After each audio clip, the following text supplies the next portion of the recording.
You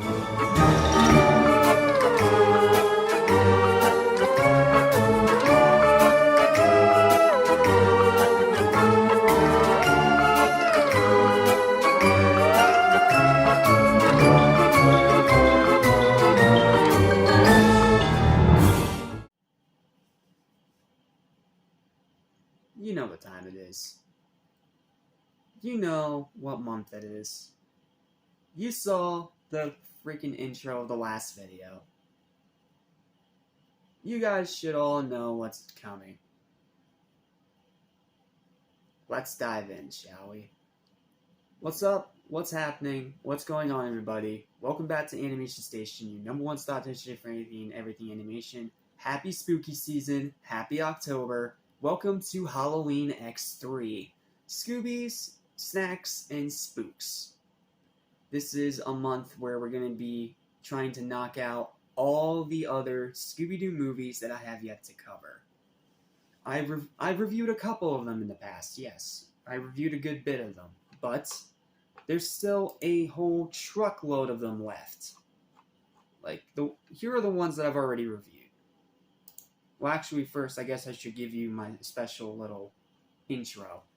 It is officially spooky season, and to celebrate this amazing time of year, my personal favorite time of year, yes, even over Christmas, fight me, Animation Station is returning to the silly and spooktacular world of Scooby-Doo.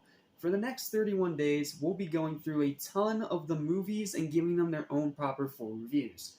Most will be refined versions of the original reviews from Scooby-Vember of 2021, with the more analytical format we have nowadays, with the new channel and how we've evolved over the past few months. And others will be first-time reviews of ones that I haven't discussed before, because there is a good bit of these I haven't discussed. However, I'm skipping over the ones that I've already given a separate review for other reasons. Zombie Island, Witch's Ghost, Scooby-Doo 2002, the live-action one. Actually, since we're already on the topic, before I forget to show you, since I'm not covering it, since I already reviewed it, I found an original VHS tape of it. I feel like a kid again. Let me just say that, because this is how I watched it at my grandmother's house when I was a kid, on good old VHS. So, I'm always going to cherish that, and I'm glad I have my own copy. As well as Scooby-Doo 2 Monsters Unleashed, which we also already reviewed. Return to Zombie Island. I reviewed it once, and I'm never talking about it again. I gave it its own full thrashing as the grand finale of last year's Halloween X, so go check out that review if you want to see me scream for about, 10-15 minutes. Trick or Treat Scooby-Doo, which I reviewed last year, that was the new one, and the latest movie that we just reviewed, I believe it was Thursday. On Thursday, Scooby-Doo and Crypto 2. All of these reviews are already on the channel, you can go check them out. I will try to make a whole big playlist of them so it's easier for you guys to find. But in case I don't, or I forget, because I'm a very forgetful person, it's on the channel. You just gotta scroll to find it. All of the other ones will be reviewed this month, except for Scooby-Doo Goes Hollywood, which is technically more of a Hanna-Barbera amalgamation movie rather than a straightforward Scooby-Doo film. I'm trying to stick to just the straightforward Scooby-Doo films. The one exception I'm making to this rule is Scooby-Doo and Arabian Nights. That's the only exception to the rule. Outside of that, all the amalgamation Hanna-Barbera movies, not talking about them. However many of them that there are. Stop by for the Scooby snacks and stick around for the enjoyable silly spooks. Let's begin with the earliest movie of the franchise that's not an amalgamation movie and more of an actual straightforward Scooby-Doo film. 1987's Scooby-Doo Meets the Boo Brothers. One of the 3 Scooby-Doo movies from the Hanna-Barbera Superstars 10 collection. And unfortunately, I only own one of them. Well, not unfortunately, because I'm not a fan of the other 2, but one of them I do own, and the other one, tomorrow's review, is a childhood classic. So you can definitely bet I'm excited to talk about that one. But before we even get to the written review, first we gotta do our analytical review. like I've been doing lately, I've been talking about the plot synopsis, I've been going over the voice cast, then I go to a written review, and then I talk about my overall thoughts with the final verdict, and then see you next time. We try to be a bit more analytical here on Animation Station nowadays. Unless we have to, like, rush it out. Like, for example, unfortunately, I couldn't go full in depth with Dragon Ball Super. But, you know what, I got my basic thoughts out of those, so I don't really feel obligated to do spoiler reviews. These will be spoiler reviews, though, so if you want to get around spoilers, well, don't worry. You don't have to watch these reviews if you don't want to. But these are super old movies, so I highly doubt that you guys have not seen these. Then again, considering today's generation and the rest of technically my generation, forget these even exist. What do I know? So, I don't know. I'm just an old soul in a young body. I'll just put it that way. You can take that however you want it. Anyway, I'm done wasting time. Let's dive right into Scooby-Doo Meets the Boo Brothers, starting with the plot synopsis. Shaggy inherits a southern mansion from his recently departed Uncle Beauregard. I hope I'm pronouncing that right. No sooner do he, Scooby-Doo, and Scrappy-Doo arrive at the plantation that they find it haunted by a ghost. You know, your classic Scooby-Doo fare. Scrappy suggests they call ghost exterminators, and the trio end up hiring the Boo Brothers, Freako, Meeko, and Shriko. When Shaggy asks them how they can be ghost exterminators when they themselves are ghosts, one of the brothers replies, "It takes one to catch one, you know." However, the Boo Brothers prove to be inept ghost catchers and often find themselves in the way of Shaggy and the two dogs. Yeah, the Boo Brothers suck in this movie, I'm sorry. They're subpar, boring characters. While trying to eliminate the ghosts from his new residence, Shaggy discovers that his uncle has hidden a fortune of diamonds in various places throughout the plantation, with a clue to each location for how to find the next. Thus, he, Scooby, and Scrappy begin a treasure hunt, by far the best part of the movie, while attempting to avoid and rid themselves of the Confederate ghost who is also after the diamonds. Again, your standard Scooby-Doo fare, you should be familiar with this template by now. But I'm going to talk a little bit about the treasure hunt, because it's by far the best part of the movie. It's interesting, it's unique, the way that it actually hides all the clues is really clever, and the way it all pays off in the end is really good. Like, I have a lot of crap to talk about with this movie, but the treasure hunt is the one thing I will gladly praise. I really like and enjoy the treasure hunt in this movie. Okay, now we're going to get back on track. Other obstacles, Shaggy, Scooby, and Crappy. Scrappy is crappy, but that's besides the point. Shaggy, Scooby, and Scrappy encounter include Sheriff Rufus Busby, an escaped gorilla from a nearby circus, and Sadie Mae Scroggins, who has a crush on Shaggy, much to her gun-toting brother Billy Bob's disapproval. They're nothing characters and don't even matter, so don't worry about them.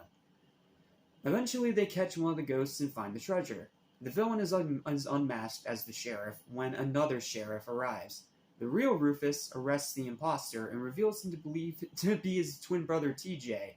Shaggy is so taken by the Boo Brothers' story that they need a home to haunt, so he turns the mansion over to them, and the treasure is put into the Beauregard Trust Fund for Orphans. Yeah, that's one of the reasons why I like Shaggy so much and why he's my favorite character. Because he's goofy and silly, but he has a good heart. Yeah, you can see how I relate to that. Saying their goodbyes, Shaggy and the dogs drive back home. Along the way, they encounter another ghost resembling Beauregard, which Shaggy thinks is another prank of Scooby's, until Scooby reveals he's in the truck. Shaggy realizes that it's a real ghost, and speeds away as fast as possible. Classic Scooby-Doo fare. So, the story's simple. It's short, considering the fact that the movie's an hour and a half long. You'd think it would be longer, more in-depth story than that, but nope, that's pretty much the whole thing. And unfortunately, the story's kind of bad. Like, it's not awful by any means. Like, I will watch this over Return to Zombie Island any day of the week. But it's still not a good story. It's not a story that's really well built or well designed, but considering the fact that this was really made more for kids than it is adults, I can kind of excuse it a little. It's still bad, though. Just putting that out there. This movie is still bad. I have softened on it a little since my tier list video, where I absolutely ripped it apart, but I still think it's pretty bad. Alright, let's get to the voice cast. So first up, we have the late, great Don Messick as Scooby-Doo and Scrappy-Doo returning from reprising his role in the actual series. And he's always a delight. He is always a great Scooby-Doo. May he rest in peace. And yes, Scrappy-Doo is a terrible character, but Don does a great job with the voice acting. Then we have Casey Kasem as Shaggy, who is always a delight. Like, always hearing Casey, whether it's in these direct-to-DVD movies or if it's in the actual series, he is really good. Yes, technically, I am more of a fan of Matthew Lillard's Shaggy. That's the one that I'm personally more accustomed to. But I still really enjoy Casey Kasem's performance. I'm sorry, I'm getting tongue-tied. Casey Kasem is a great Shaggy. I enjoy his performance, and he does provide some really good laughs. Then you have Sorrel Brooke as TJ Busby and Rufus Busby, so he voices both the brothers. He does pretty good. Then we have a pretty big name in here. We have Rob Paulsen as Shriko and a radio dispatcher. And as much as I don't like the Boo Brothers, Rob Paulsen does an amazing job with the voice acting. I mean, he's Rob freaking Paulsen. The dude's a legend. Do I need to say more than that? I'm pretty sure I already gave him a good amount of praise when I reviewed the TMNT projects he was involved in. So, yeah, it's Rob Paulsen. He's amazing because he's Rob Paulsen. Moving on. Ronnie Schnell as Freako is okay. Jerry Hauser as Miko is pretty good. Art Johnson as Farquaad and the Skull Ghost is pretty good. Victoria Carroll as Sadie Mae Scroggins is okay, but she's given direction to do this very annoying voice. Then we have William Calloway as a bunch of the background actors. He's Billy Bob, he's Beauregard's Ghost, he's Ape, he's the Floating Skeleton, and he's the Headless Horseman. And he does a good job in all of them. They're short, small roles, but they do pretty good. Then you have Michael Rye as the mayor, who's okay. Then you have June Foray as the witch, who's okay. Then you have Hamilton Camp as the ghostly laugh in the witch's song. And he's okay. So, yeah, it is a good voice cast. And the voice cast itself is talented. There is a really good voice casting here, and they do deliver good performances. Sadly, they're just not given great material. So, that's the premise. That is the voice acting. Now let's move on to my written review and my overall final thoughts. Let's begin... Oh, I already said that. Shaggy, Scooby, and Scrappy all journey to find an old mansion that Shaggy has inherited from his recently deceased Uncle Beauregard. Sorry, I can't talk today. But arrive to discover that it's being haunted by ghosts. At Scrappy's suggestion, they decide to hire ghost exterminators to solve the problem, only to then discover that the exterminators themselves are also ghosts. So yeah, Zombie Island actually was not the first to use real monsters and ghosts in their story. It's just the first to use them as an antagonist. This is actually the first appearance of a real Scooby-Doo ghost being, well, a real ghost, which in itself is a really interesting concept that sadly doesn't really get expanded on very well.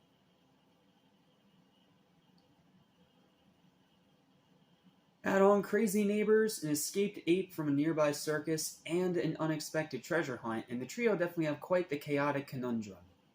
While the premise sounds quite interesting, and it definitely has all the elements needed to make it an entertaining Scooby-Doo adventure, unfortunately it wastes all of its potential in its very lackluster execution. The Boo Brothers themselves are pretty subpar and quite annoying, despite the really good voice acting. The other side characters feel pointless. The story is a complete mess. It is a complete mess. The pacing is scatterbrained and beyond inconsistent. The jokes fall flat. The writing is unimpressive, to say the least. And despite the good voice acting, the characters themselves all sound flat. It's more the direction's fault than the actor's fault. However, it does have a few redeeming aspects that keep it from being nearly as terrible as RTZI. Like, that piece of crap is on its whole own level of garbageness. The animation, while dated, is pretty solid. It is a little bit cheap and lazy, but it's Hanna-Barbera. They could only do so much. The voice acting, like I stated already, is actually pretty good. Casey Kasem as Shaggy especially is always a delight. The treasure hunt itself is really cool and is by far the best part of the movie. The ending is decent. Like, the ending of this movie isn't that bad. It's fine. It's okay. It has a decent twist, and I do like the way it pays off with the treasure hunt at the end. So, yeah, I'm not gonna crap talk the treasure hunt. It's the best part of the movie. The ending is decent, the slapstick is still on point, and it has a lot of really fascinating ideas to bring to the table. Unfortunately, though, it just isn't enough to save the film itself. Overall, Boo Brothers is a bland and transparently boring snooze fest that has a lot of potential but faceplants on its execution. I don't think it's quite Shadow Realm level bad anymore, but I sadly still just can't bring myself to recommend it to anyone, besides maybe kids to put it on as background noise during a Halloween party with friends. And because of that, it gets a final verdict of a low, but could have been worse, 3.5 out of 10. It's not a terrible movie, it's just a bad movie. And it's probably going to work better for kids than it is for adults, which I'm pretty sure is the intention of all these movies, but you have to remember I'm looking at it at an adult's perspective, while also having a little bit of childhood nostalgia when we get into the newer ones. So, because of that, unfortunately this is one I can't really recommend, but it's not one that makes me, like, visibly infuriated or angry. Like, Return to Zombie Island made me angry. That made me rage. That really pissed me off. But this movie is more just your run-of-the-mill bad. It is what it is, and if you're one of those people that enjoys it despite all its problems, that's fine. I respect you, and I'm glad that you can enjoy something that I just can't. But I do hope you enjoyed this review. Thank you guys so much for watching. Please don't forget to like, share, and subscribe to the Animation Station. Hit that notification bell because we have a long way to go in this marathon. Because we have a ton of Scooby-Doo movies to get through. Like, I only went through a small portion with my other reviews. So, which one's next? Well, you know how I said that I own one of these Superstar 10 Scooby-Doo trilogy movies? Well, the one I happen to own is the one that I grew up with as a child, and even to this very day, I find great enjoyment in. It's one that will probably be a little bit controversial, because I know this one's a bit mixed among the fan base, but me personally, I have always been a fan of this one. It's not an amazing film by any means, but it is far better than Boo Brothers. It's going to be far better than freaking Reluctant Werewolf. And, in my opinion, it's a really underrated gem. So, join me next time when we really get into the Halloween spirit with the cult classics Scooby-Doo and the Ghoul School. Until then, have a Scoob-tacular day, and I'll see you next time. Peace. Oh, I'm so excited to talk about this one.